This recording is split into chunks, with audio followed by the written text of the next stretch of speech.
I read their declaration. It's 23 points.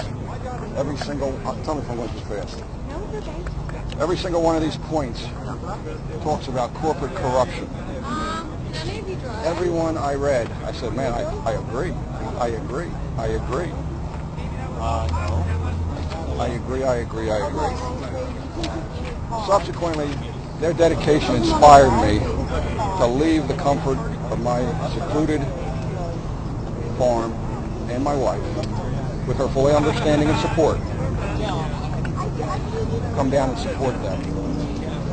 Because I realized that corporate media was doing a tremendous disservice by trying to marginalize them as a bunch of kooks, weirdos, and dirty hippies, people with pink hair, nose rings, facial tattoos. And I knew why corporate media was doing that. They were doing that to marginalize them so that mainstream America would not support them.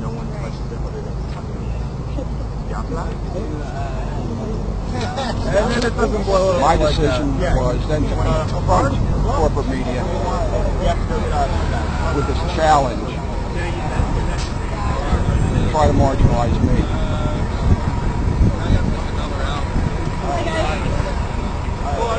Subsequently, after being down here, in New York City, New York City, I got 2 letters, very threatening letters, one from my own fraternal order of police, telling me they had accepted a motion to their grievance committee from the pension director, Henry Benelli. That's all in here. Why the pension director had to get involved, I have no idea, but I go into detail here. You'll find a lot of this stuff in here. I then got a letter from the Philadelphia Police Commissioner ordering me to cease and desist wearing the uniform, stating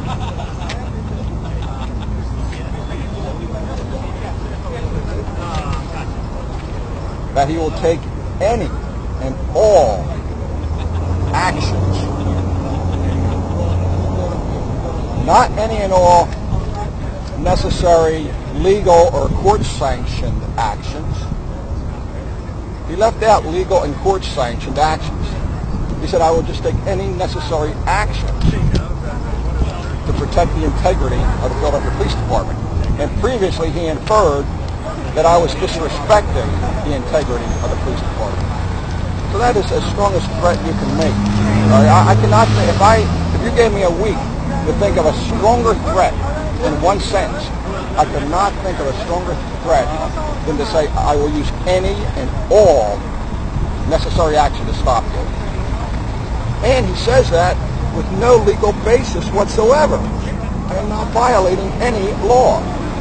And the law that they're going to try to arrest me on is impersonating a public servant, in this case a police officer.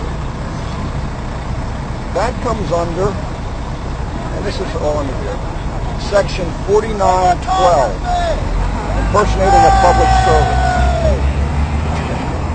I do not qualify as violating that. In fact, before I came down here, on November 10th, I called the Philadelphia Police Department's legal department, and I spoke with the attorney, Armando Brigandi. I told him exactly what I was going to do, just to make sure that this impersonating a public servant was not appropriate for what I was doing. It did not relate to what I was doing. And also, I asked him, were there any other laws or violations or ordinances that I could be held accountable for violating? Attorney Brigandi told me to hold on. He went back, consulted some others, came back to me and told me that my intended action of just being out in uniform, holding a sign, educating people, asking them to watch this documentary.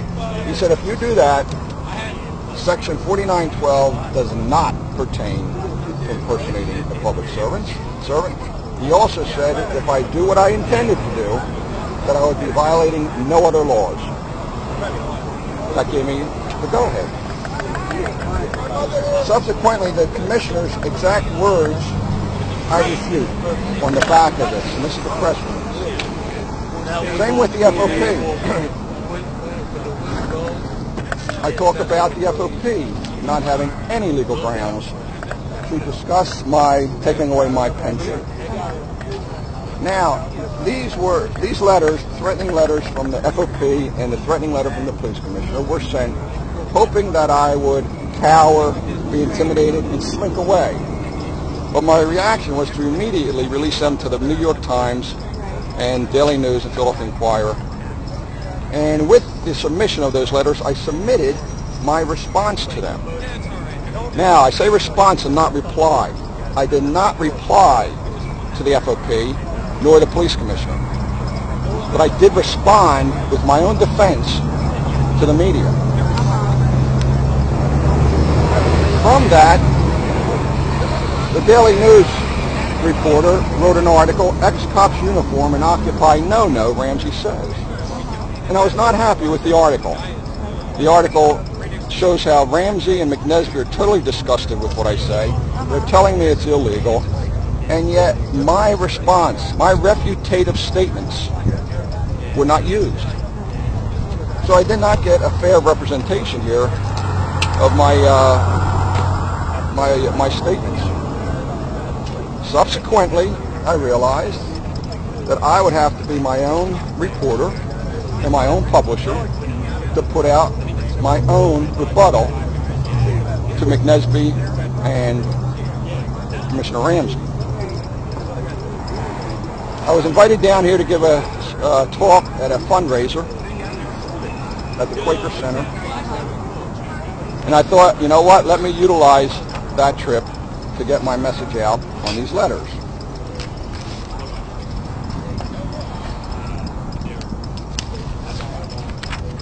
And that's why I'm here today. And a lot of people say, well, he's impersonating a police officer. But if you read the actual definition, you'll see that I'm not. Let me tell you why I wear my uniform. I spent my entire career devoted to law enforcement, and I was proud of that. And my wearing my uniform is a visual symbol that my career was devoted to law enforcement. And I will not idly stand by while law enforcement is administered only to the poor and disenfranchised.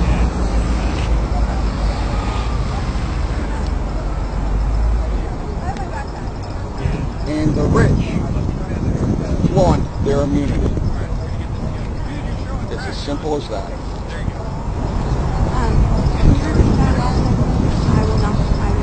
I will not idly stand by while law enforcement is administered only to the poor and disenfranchised, while the rich flaunt their immunity. It's as simple as that. Is why I'm here and wear my uniform. I would ask anyone before they judge what I'm doing, please watch the documentary Inside Job by Charles Ferguson. It's free online at filmsforaction.org. And it has nothing to do with the 9/11.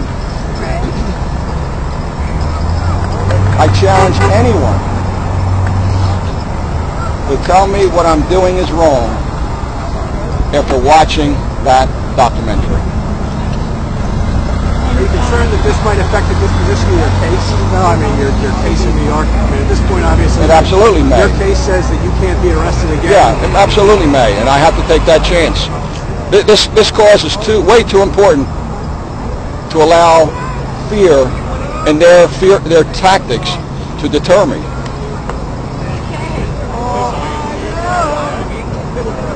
I told you. Here it goes. Sorry? No, I'm sorry. I'm talking to the person. Believe me, I'm 60 years old. I don't feel like going to jail. Well, John. It's not. It's not enjoyable. And when's the next time that you're going to be either in court or court? Well, I have no. I will be. I should not. I would not have to be in court again in New York City if I do not get arrested within 6 months. Okay.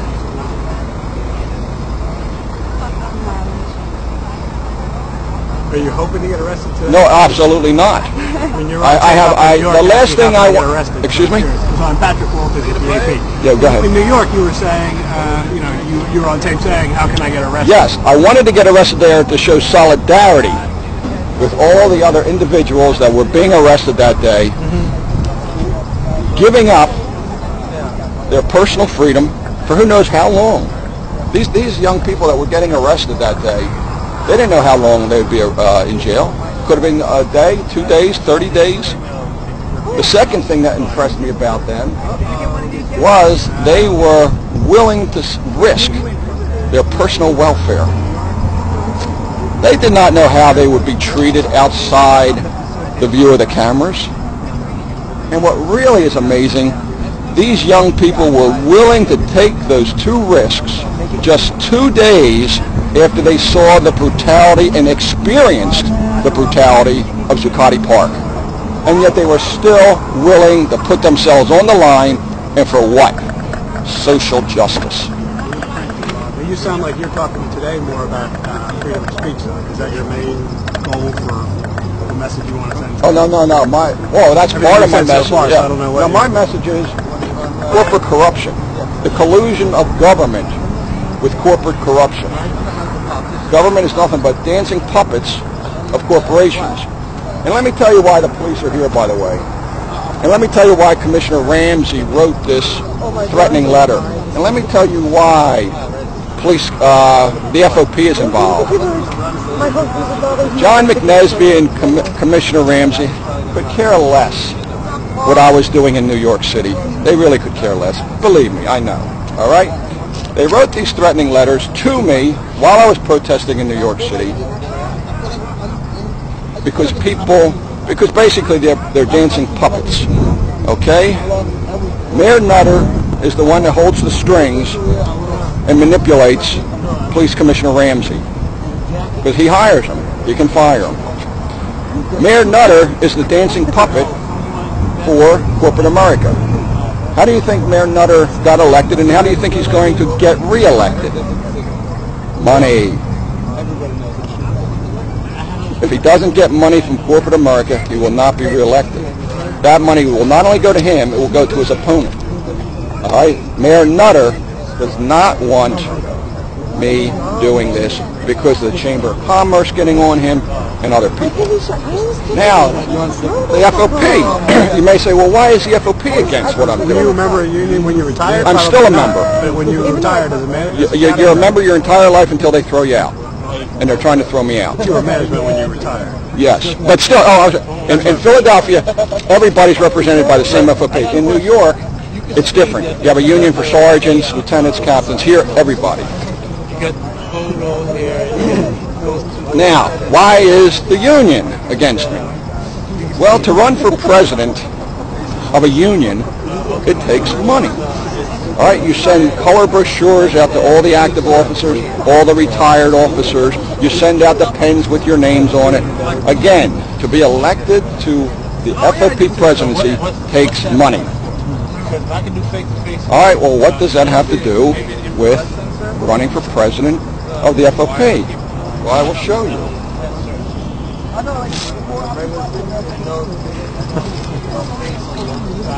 This is the current official publication of the FOP. It's called the Peace Officer, and it comes out quarterly. This is December 2011. So like I said, money rules everything, unfortunately. This thing is filled with ads. Okay, you have A full-page ad from your local Sugar House Casino. A full-page ad from the casino. But you know the most expensive ad in this whole magazine is on the last page. The back page is the most expensive. Excuse me. Guess who has an ad on the back page of this official FOP publication? A bank. What? A bank. You are right, dear. First Trust Bank mortgages. What does that tell you? Do you think First Trust Bank is happy with my position revealing the corruption of corporate America in the banks? You don't think Chamber of Commerce and the banks and the financial industries perhaps were upset with what I was doing? And the FOP does not want the banks to be upset with what I'm doing, especially when they provide this much revenue? That speaks for itself. How you doing, Capt? Now, what's interesting, though, and in my leaflet, is here on the page 16, the Vice President of the FOP, Roosevelt Poplar. You can see I highlighted in red the things he said. And I included the things he said in my response to the FOP. And here are some of the things he says.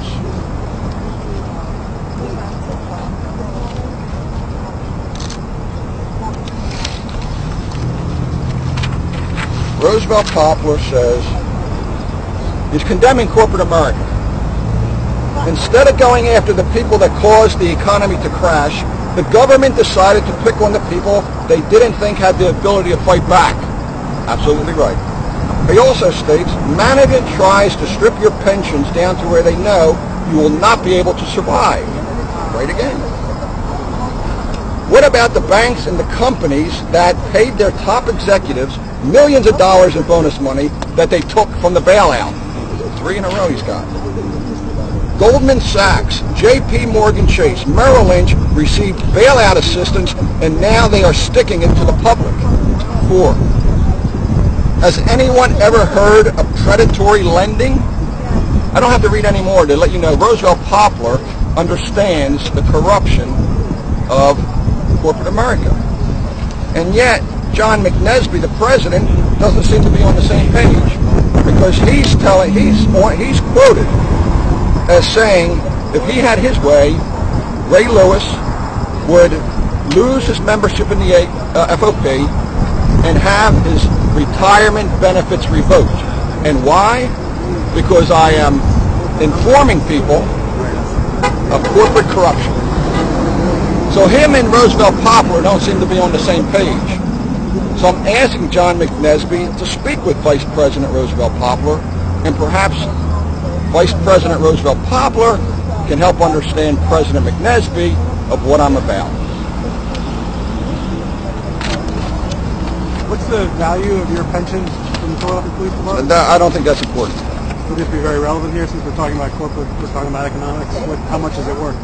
I don't think that's important. Why is that important? What's your salary?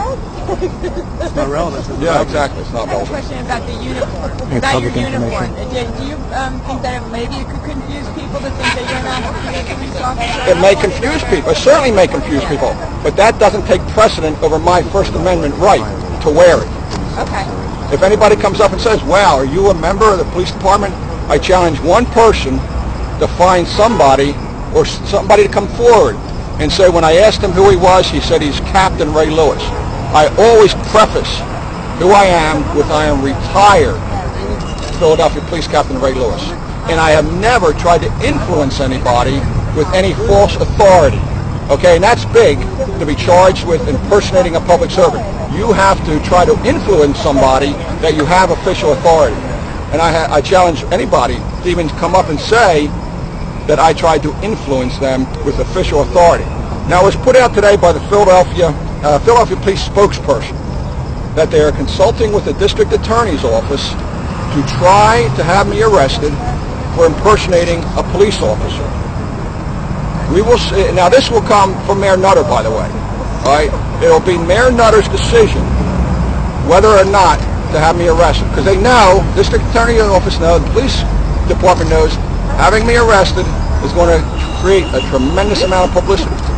Mayor Nutter has to decide whether he wants to get rid of me for the day and diffuse my presence here, or does he want this to go global again by the same thing as my arrest in New York City, and have everybody in the world know that my police department illegally arrested me for impersonating an officer. We will see what happens. We'll see what their decision is. And you have to understand, they can easily arrest me for impersonating a police officer. That's not a problem. The thing is, they won't get the conviction. All right? I would gladly stand in front of a judge or a jury and defend what I'm doing and show them that it does not apply to Section 49, 18. It does not apply, okay? And a judge and jury can decide whether they think it applies. But the department would have got rid of me for the day, all right? So they had to decide, do they want to get rid of me for the day and face the publicity of making this arrest, or do they want to allow me to educate people? And I'm not protesting, by the way. I'm not protesting anything. If you see my 3 signs, not one of them says I'm protesting. All right? The middle one is about asking people if you want to understand us. I'm not telling them, understand us. I'm not issuing any command, any order. I'm simply saying, because there's a lot of confusion. A lot of people don't know, I don't know, what are they about? So I simply ask, if you want to understand us, please watch the documentary Inside Job. It's readily available. It's free online at filmsforaction.org. And I challenge anyone, police department, bank executive, to get back to me and tell me that I'm still wrong. And in this film, the director is absolutely brilliant, Charles Ferguson. He actually interviews people, corporate executives, government officials, who were responsible for illegal financial actions. And these individuals try to defend what they did as, no, it was legal, we didn't know about it. I ask each and every one of you, while you watch this documentary, pretend you're the jury. And after you see these people testify, you decide whether you believe them, you decide whether you think they're innocent or guilty.